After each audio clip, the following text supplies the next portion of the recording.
নমস্কার, স্বাগতম অমিতদের ক্লাসরুমে।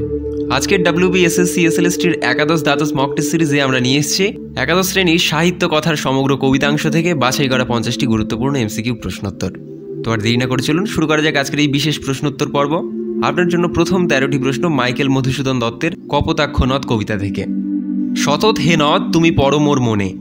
এখানে শতৎ শব্দটি পুনরুক্তি কাব্যে কোন অলঙ্কারের ব্যবহার নির্দেশ করেছে? এক্ষেত্রে সঠিক উত্তর অপশান সি, অনুপ্রাস।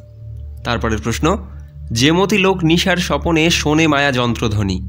পংক্তিতে মায়া যন্ত্রধ্বনি কী ধরনের কাব্যধ্বনি চিত্র? আশা করি সঠিক উত্তরটি নির্বাচন করতে পেরেছেন। এক্ষেত্রে সঠিক উত্তর অপশান এ, শ্রুতিমূলক রূপক। পরবর্তী প্রশ্ন, দুগ্ধ স্রোতরূপী তুমি জন্মভূমি স্তনে। এখানে কবি নদীকে কোন রূপে কল্পনা করেছেন? সঠিক উত্তর অপশান এ, মাতৃস্তনের প্রতীক। পরবর্তী প্রশ্ন, বহু দেশে দেখিয়াছি বহু নদ দোলে। এখানে কবি কোন সাহিত্যিক ভ্রমণের অভিজ্ঞতা ব্যবহার করেছেন? চলুন দেখে নেওয়া যাক সঠিক উত্তর কী ছিল। এক্ষেত্রে সঠিক উত্তর অপশান সি, ইউরোপে কাটানো জীবনের নদী স্মৃতি।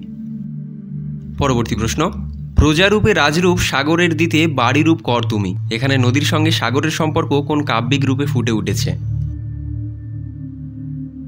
এক্ষেত্রে সঠিক উত্তর অপশান সি, প্রজা রাজা সম্পর্ক। পরবর্তী প্রশ্ন, কবিতায় ভ্রান্তির ছলনে জুড়াইয়ে কান। এখানে কবি কাকে ভ্রান্তি বলে উল্লেখ করেছেন? আশা করি সঠিক উত্তরটি নির্বাচন করতে পেরেছেন। এক্ষেত্রে সঠিক উত্তর অপশান বি, কল্পনায় শোনা নদীর কলকল ধ্বনি। তারপরের প্রশ্ন, বঙ্গজ জনের কানে শখে শখা রীতে নাম তার। এখানে কোন দিকটি মধুসূদনের কবিতায় বিশেষ বৈশিষ্ট্য হিসেবে ধরা যায়? একদম, এক্ষেত্রে সঠিক উত্তর অপশান সি, দেশাত্মবোধক রোমান্টিসিজম। পরবর্তী প্রশ্ন, শতৎ তোমার কথা ভাবি এ বিরলে। এখানে বিরলে শব্দের প্রয়োগ কোন দিক নির্দেশ করছে? দেখে নেওয়া যাক সঠিক উত্তর কী ছিল। অপশান বি, সময়ের দূরত্ব ও বিরল দেখা হওয়ার আক্ষেপ। তারপরের প্রশ্ন, এই কবিতার মূল অন্তর্সূত্র কোন কাব্যধারার সাথে সবচেয়ে ঘনিষ্ঠ?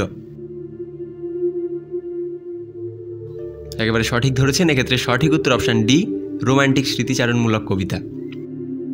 পরবর্তী প্রশ্ন, প্রেমভাবে লইছে যে তব নাম বঙ্গের সঙ্গীতে। এর মাধ্যমে কোন আবেগ সর্বাধিক প্রাধান্য পেয়েছে? দেখে নেওয়া যাক সঠিক উত্তর কোনটি। অপশান বি, মাতৃভূমির প্রতি অনুরাগ। পরবর্তী প্রশ্ন, কবিতায় মধুসূদনের আত্মপ্রকাশ কাব্যধর্মে কোথায় চিহ্নিত হয়? দেখে নেওয়া যাক সঠিক উত্তর কী ছিল। এক্ষেত্রে সঠিক উত্তর অপশান ডি, প্রবাসী কবির গৃহস্মৃতি। তারপরের প্রশ্ন, কবিতার শৈলী নির্ধারণ করলে এর সঠিক পরিচয় কোনটি? একেবারে সঠিক ধরেছেন। এক্ষেত্রে সঠিক উত্তর অপশান বি, ব্যক্তিকরণধর্মী নদী স্তবক। পরবর্তী প্রশ্ন, বাংলা কাব্যে মাইকেল মধুসূদন দত্ত কোন নতুন ছন্দ প্রবর্তন করে যুগান্তর আনেন? একদম, এক্ষেত্রে সঠিক উত্তর অপশান সি, অমিত্রাক্ষর ছন্দ।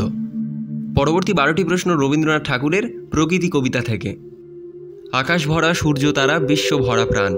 এখানে কোন কাব্যিক দৃষ্টিভঙ্গি প্রকাশিত?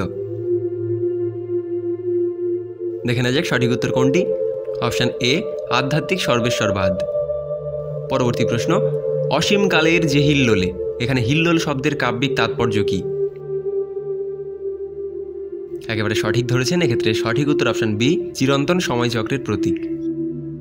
তারপরের প্রশ্ন, নারীতে মোর রক্তধারার লেগেছে তার টান। এর মাধ্যমে কবি কি প্রকাশ করেছেন?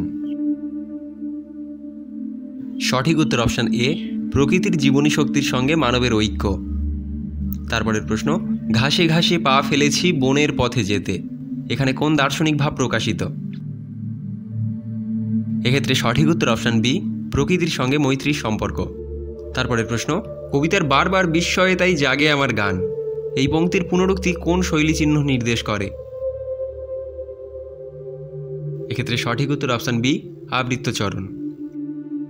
তারপরের প্রশ্ন, ফুলের গন্ধে চমক লেগে উঠেছে মন মেতে। এখানে কোন কাব্যরীতি লক্ষ্য করা যায়? সঠিক উত্তর অপশান এ, গীতিধর্মী প্রকৃতি চিত্রণ। পরবর্তী প্রশ্ন, জানার মাঝে অজানারে করেছি সন্ধান। এই পংক্তি রবীন্দ্রচিন্তার কোন দিক প্রতিফলিত করেছে? তাহলে দেখে নেওয়া যাক সঠিক উত্তর কী ছিল। অপশান বি, বেদান্তমূলক জিজ্ঞাসা। তারপরের প্রশ্ন, কবিতায় প্রকৃতির সঙ্গে মানব জীবনের মিলনের মূল আবেগ কী? হ্যাঁ, একদম, এক্ষেত্রে সঠিক উত্তর অপশান সি, বিশ্ব মানবতার ঐক্য। তারপরের প্রশ্ন, কান পেতেছি, চোখ মেলেছি, ধরার বুকে প্রাণ ঢেলেছি, এই ত্রৈধী ক্রিয়াকলাপ কিসের দ্যোতক? সঠিক উত্তর অপশান এ, প্রকৃতিকে গ্রহণ, অনুভব ও আত্মস্থ করা। পরবর্তী প্রশ্ন, এই কবিতায় মূলত কোন সাহিত্যিক ধারার প্রভাব প্রবল? দেখে নেওয়া যাক সঠিক উত্তর কী ছিল। অপশান সি, আধ্যাত্মিক মানবতাবাদ। পরবর্তী প্রশ্ন, আকাশ ভরা সূর্য তারা, পংক্তিতে কোন অলঙ্কার বিদ্যমান? সঠিক উত্তর অপশান বি, অতিশয়োক্তি অলঙ্কার। তারপরের প্রশ্ন, প্রকৃতি কবিতার সার কথা কি? সঠিক উত্তর অপশান বি, মানব প্রকৃতি ঐক্যের উপলব্ধি। পরবর্তী 12টি প্রশ্ন বীরেন্দ্র চট্টোপাধ্যায়ের মানুষের নামে কবিতা থেকে।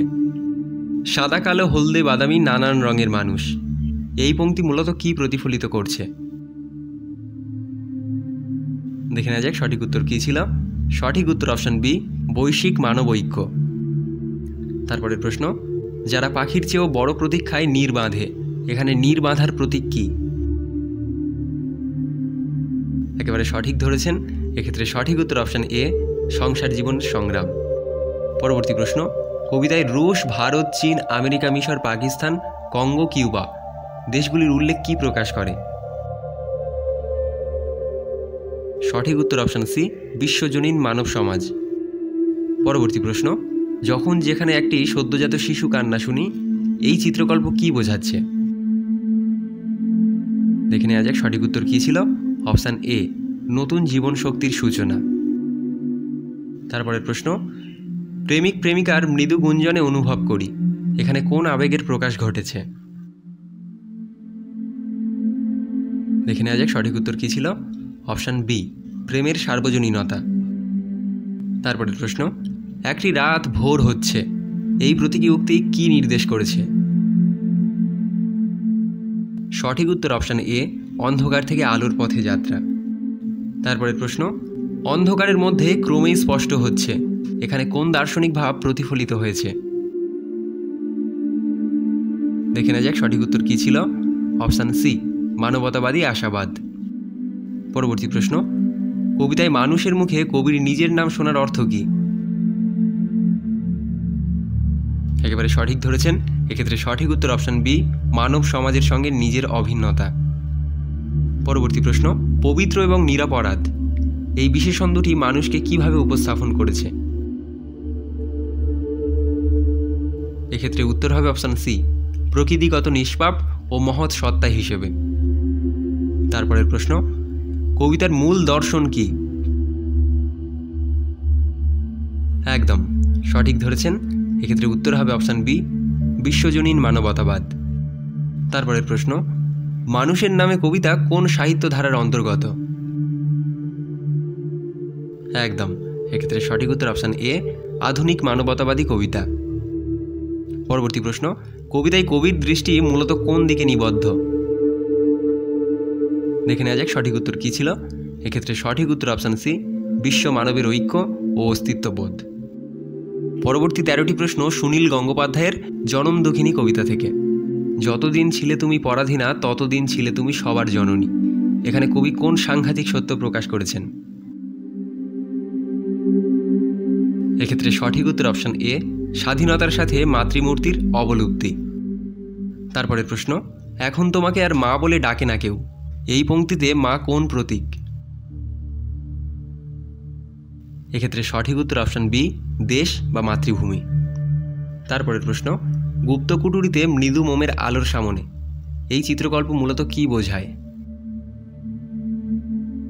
সঠিক উত্তর অপশান বি, দেশপ্রেমিক বিপ্লবীদের আবেগঘন আয়োজন। পরবর্তী প্রশ্ন, জনম দুঃখিনী মা কোনোদিন স্বাধীন হলো না, এখানে স্বাধীন শব্দটির প্রকৃত অর্থ কী? সঠিক উত্তর অপশান সি, মাতৃভূমির আসল মুক্তি না পাওয়া। পরবর্তী প্রশ্ন, এখন তোমাকে আর ভুলেও ডাকে না কেউ, এর মাধ্যমে কোন অনুভূতি ফুটে উঠেছে? দেখে নেওয়া যাক সঠিক উত্তর কী ছিল। অপশান সি, স্বাধীনত্বর ভ্রান্তি ও বিমুখতা। পরবর্তী প্রশ্ন, কেউ কারো ভাই নয়, রক্তের আত্মীয় নয়, কোন ঐতিহাসিক প্রেক্ষাপটে এর মানে গভীরভাবে ধরা হয়? একদম, এক্ষেত্রে সঠিক উত্তর অপশন বি, দেশভাগ ও সাম্প্রদায়িক বিভাজন। পরবর্তী প্রশ্ন, নদীর এপার দিয়া নদীর ওপার দিয়া চলে যায় বিষণ্ণ মানুষ, এখানে নদী কিসের প্রতীক? হ্যাঁ, এক্ষেত্রে সঠিক উত্তর অপশন বি, বিভাজন ও দেশভাগের সীমানা। পরবর্তী প্রশ্ন, এই কবিতায় কবি স্বাধীনতার প্রতি কোন মনোভাব পোষণ করেছেন? দেখে নেওয়া যাক সঠিক উত্তর কী ছিল। অপশন বি, হতাশামূলক সংশয়। তারপরের প্রশ্ন, বুক মোচড়ানো সুরে সেই সব গান, এখানে গান কিসের প্রতীক? এক্ষেত্রে সঠিক উত্তর অপশন বি, বিপ্লবী দেশাত্মবোধক সঙ্গীত। পরবর্তী প্রশ্ন, এই কবিতায় মাতৃমূর্তিকে কেন্দ্র করে মূলত কোন দ্বন্দ্ব প্রকাশ পেয়েছে? দেখে নেওয়া যাক সঠিক উত্তর কী ছিল। এক্ষেত্রে সঠিক উত্তর হবে অপশন বি, স্বাধীনতা বনাম বিভাজন। পরবর্তী প্রশ্ন, জনম দুঃখিনী কবিতার নামের ভেতরে নিহিত মূল বক্তব্য কী?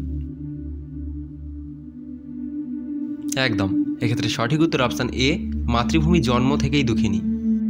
পরবর্তী প্রশ্ন, কবিতার অন্তিমে বিষণ্ণ মানুষ কাদের প্রতীক? এক্ষেত্রে সঠিক উত্তর অপশন বি, দেশভাগ দুর্দশাগ্রস্ত উদ্বাস্তুর দল। তারপরের প্রশ্ন, সুনীল গঙ্গোপাধ্যায়ের প্রকাশিত প্রথম উপন্যাস কোনটি? একদম, এক্ষেত্রে সঠিক উত্তর অপশন বি, আত্মপ্রকাশ। এই ছিল আজকের প্র্যাকটিস সেট, কেমন লাগলো জানাতে ভুলবেন না। আরও এমন প্র্যাকটিস সেট পেতে অবশ্যই আমাদের ক্লাসরুমের সাথেই থাকুন আর সাবস্ক্রাইব করে অবশ্যই পাশে থাকুন। ধন্যবাদ।